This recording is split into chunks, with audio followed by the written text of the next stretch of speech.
से युवा नेता हर्दिल अजीज, हम सब के आदर्श संरक्षणशील व्यक्तित्व के धनी, दुनिया के उभरते नेता आदरणीय बड़े भाई चंद्रशेखर आजाद जी को कि आप पधारे और इस विशाल जन सैलाब को संबोधित करने का कष्ट करें। धन्यवाद संचालक महोदय।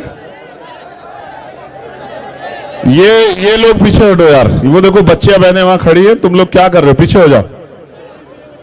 बिल्कुल ये नहीं सिखाया आपने कभी किसी को, बिल्कुल हट जाओ वहां से, पीछे हो जाओ। ये नौजवान लोग आपस में एक दूसरे को पीछे करो। ये बहन बच्चे जहां बैठी है वहां, ये आपकी जिम्मेदारी है। आप पूरे प्रदेश की बहनों को सुरक्षित रखने की जिम्मेदारी ले रहे हैं, तो उसका आचरण यहां दिखना चाहिए।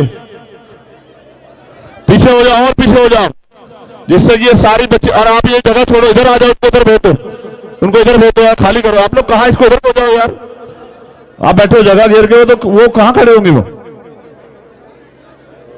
ये जगह खाली करो, आप बीच में से ये खाली करो।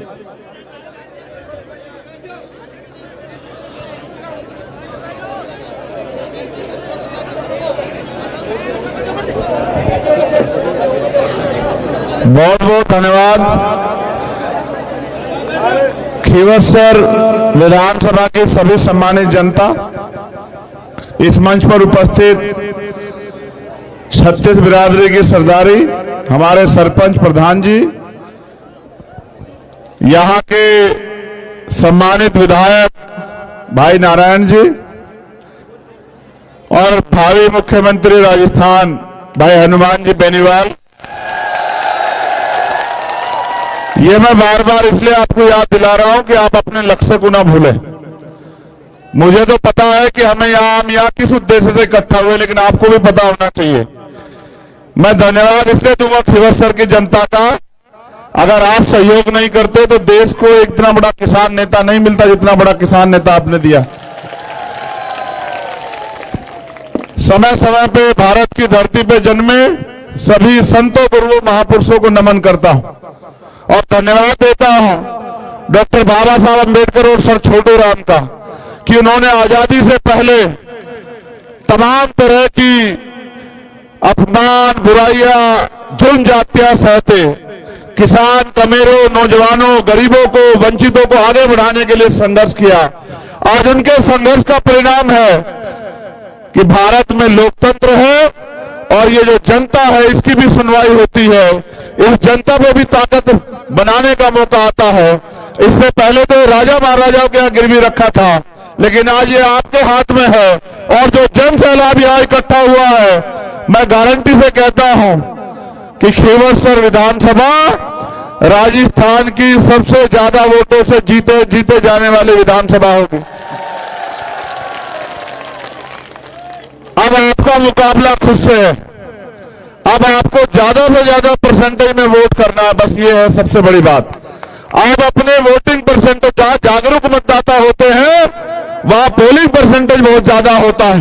बस मैं चाहता हूं कि जब दिन वोट पड़े तो शाम के समय ये चले कि राजस्थान में अगर सबसे ज्यादा मतदान तो वैसे जहां हमारा गठबंधन लड़ रहा है वहां हमारे लोग करेंगे, क्योंकि नौजवानों में बहुत जोश है।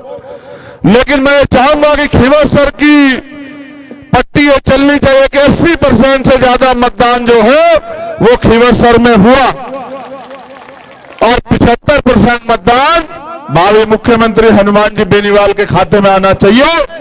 ये सुनिश्चित करने के लिए आज ये जन समूह जो यहां उपस्थित हुआ, मैं उनका धन्यवाद करता हूं।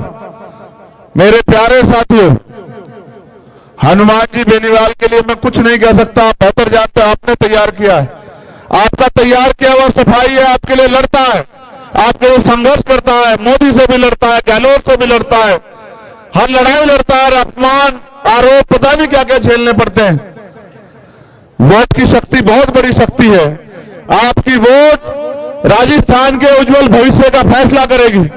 आपकी वोट तय करेगी कि राजस्थान के गरीबों के बच्चों को कैसी शिक्षा मिलेगी, गरीबों को, कमजोरों को कैसा इलाज मिलेगा, गरीबों को रोजगार, नौजवानों को कैसे मिलेगा, बहन बेटियां कैसे सुरक्षित रहेंगी, पानी की समस्या कैसे दूर होगी, अन्याय, अत्याचार, जुल्म जाति कैसे बंद होगी, भेदभाव कैसे खत्म होगा। क्योंकि ये सब करने की शक्ति सरकार में है। हमारा गठबंधन मजबूती से आगे बढ़ रहा है। जिस तरह आज ये सैलाब है, यहाँ जितना इस ग्राउंड में, इतना ग्राउंड से बाहर है, उतना गाड़ियों के ऊपर बैठा हुआ है। मैं लिख के देता हूं कि मोदी जी चाहे तो पूरे प्रदेश की रैली करके इतने लोग नहीं जुटा सकते जितने खींवसर में जुटे। मैं बार बार आपको समझाता आया हूं और लगातार समझा रहा हूं, और दिन रात हम दोनों भाई इसलिए मेहनत कर रहे हैं कि इस बार राजस्थान में जो परिवर्तन की आंधी चल रही है, खींवसर से उस पर मोहर लग जानी चाहिए। आज हमने जितनी सभाएं की हैं, मैं आपको गारंटी से देता हूं, एक नहीं हार रहे हम उनमें से एक भी, चाहे कितने जोड़ंगे लगा लेना। और ज्यादा होगा क्या, पैसा बांटेंगे विपक्षी लोग, खूब पैसा बांटेंगे। लेकिन मैं तो खींवसर को नागौर वालों को देख चुका, ये बिकाऊ लोग नहीं है।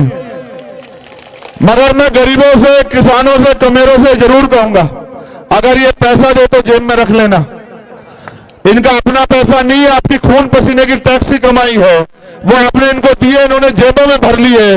किसानों का 10,000 रुपए माफ नहीं करते, 1-1 लाख करोड़ रुपए पूंजीपतियों के माफ करते हैं।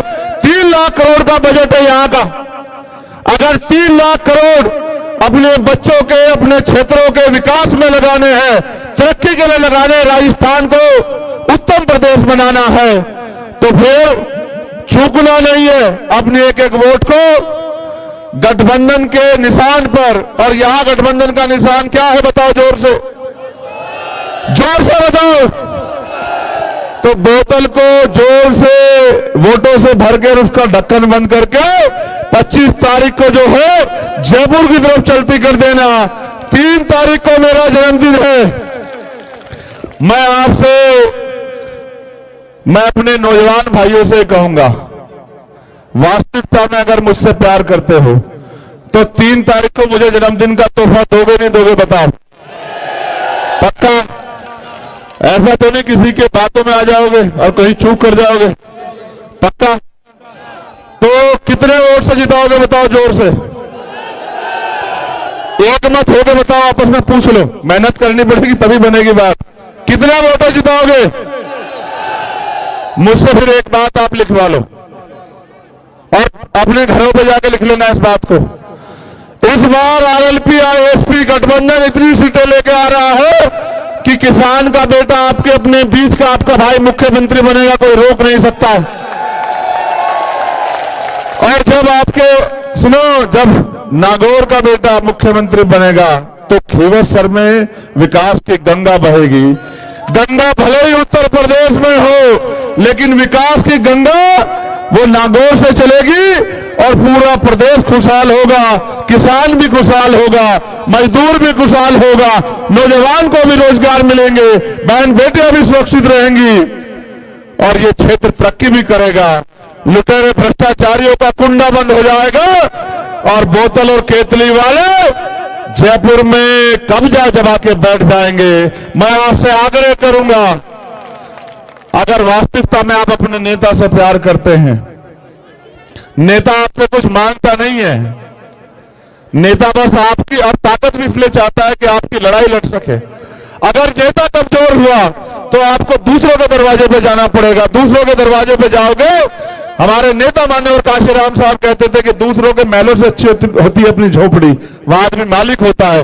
यहां मालिक हो, 24 घंटे आपके बीच में नारायण भाई हनुमान जी 24 घंटे आपकी सेवा में उपलब्ध है। आपको जाने की जरूरत ही नहीं गहलोत जी के पास या किसी और के पास। मैं इसलिए आपसे कह रहा हूं, आपका झंडा भी मजबूत है, आपका डंडा भी मजबूत है। बस 25 तारीख को ऐलाने बदलाव कर देना, ऐलाने परिवर्तन कर देना। हवा आपके रुख की बह रही है, इस परिवर्तन की आंधी को कोई रोक नहीं सकता है। और एक अभी सूचना मुझे हमारे नेताओं ने दी, जो आजाद समाज पार्टी के नेता हैं, कि गहलोत जी के कुछ लोग हमारा प्रत्याशी जो है वहां उनके खिलाफ कहां लड़ रहे हैं। वो यहां से ये गहलोत जी के और भाजपा के गुंडे पलायन कर जाएंगे 3 तारीख को। आप मेरी बात को याद रखना, चाहे बजरी माफिया हो या भू माफिया हो, ये हाथ जोड़ते फिरेंगे और आपसे कहेंगे कि बकस दो। इसलिए मैं आपसे आग्रह करूंगा, दोनों हाथ उठा के बताओ,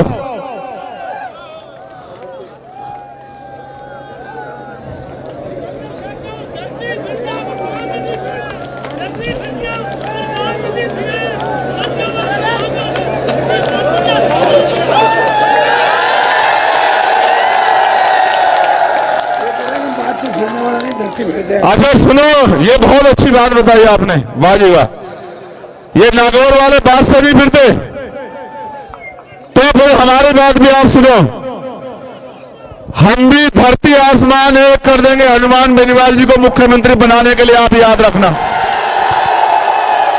और ये जवान है, सुनो, ये बाबा साहब अम्बेडकर सर छोटू राम के खून की जवान है। अगर आपने ताकत दी तो हनुमान बेनीवाल को कि आंधी को कोई रोक नहीं पाएगा राजस्थान में, आप लोग याद रखना। और ये भी याद रखना, किसी गरीब को, कमजोर को, नौजवान को, बहन को, बेटी को कोई जालिम सता नहीं पाएगा उस दिन के बाद। किसी गरीब के, किसान के साथ लूट मचाई नहीं कर पाएगा। हम पे सारी चीज आती है, हमारा डंडा भी मजबूत है और झंडा मजबूत है। जो जिस भाषा में समझेगा उसी भाषा में समझाएंगे, उसको याद रखना आप। बहुत बहुत धन्यवाद, आप सभी के लिए मंगल कामनाएं।